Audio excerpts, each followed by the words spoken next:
Donc je te montre comment overclocker la 3010 Ti avec Afterburner.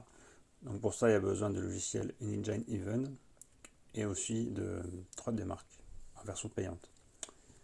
Donc d'abord, tu lances le benchmark Even en preset extrême. Tu fais run, pas en full screen, hein. Ensuite, tu passes sur Afterburner. Donc là, tu déverrouilles ici. Tu mets le port limite à fond. Le mieux, c'est d'avoir affiché ici les fréquences et tout ça, avec l'overlay d'Afterburner, mais c'est pas obligatoire. Parce que la fréquence, tu l'as ici aussi. Et tu commences à augmenter ton core clock. Donc tu peux commencer à plus 100, il n'y a pas de problème. Tu vois si c'est stable, tu laisses tourner un petit moment. Moi je sais que la mienne elle est stable à 150, mais donc tu vois que c'est stable, tu augmentes par palier jusqu'à 110, 120, etc. À chaque fois tu laisses tourner un petit moment, hein, 3-4 minutes, un peu plus. Jusqu'à trouver le moment où ça freeze en fait. Et si ça freeze là, tu redescends de 10 MHz. Donc moi je vais monter à 150.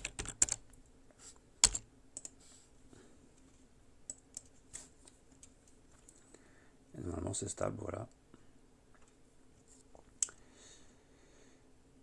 Et pour la mémoire, cette mémoire elle est un peu spéciale, donc c'est pas très compliqué.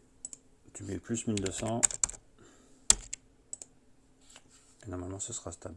Après tu peux mettre plus, mais en fait si tu mets plus, ça va être stable, par exemple plus 1500, et tu vas voir que les FPS ils vont se casser la gueule parce que la mémoire elle possède une correction d'erreur, cette mémoire là. Donc ça évite que ça crache, mais par contre les performances s'effondrent. Donc il ne faut pas aller trop haut. Donc plus 1000, 1200 c'est bien. Et donc si c'est stable ici, tu fermes. Tu lances 3D Mark. Tu vas dans Benchmark. Tu prends Time Spy Extreme. Custom. Tu laisses cocher que le Graphic Test 2, c'est le plus lourd. Tu mets le looping pour la boucle et tu lances.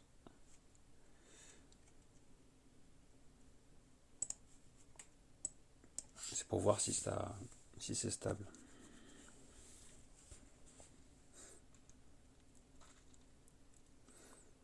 Et si c'est stable là aussi, tu lances plusieurs jeux différents, plusieurs jeux qui sont assez lourds, genre Cyberpunk, etc. Et si c'est pas stable, tu rebaisses un petit peu le core clock de 10.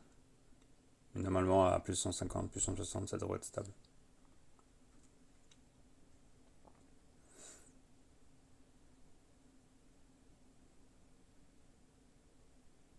Donc là, on voit qu'elle booste à plus de 2000 MHz au lieu de stock à 1850, etc.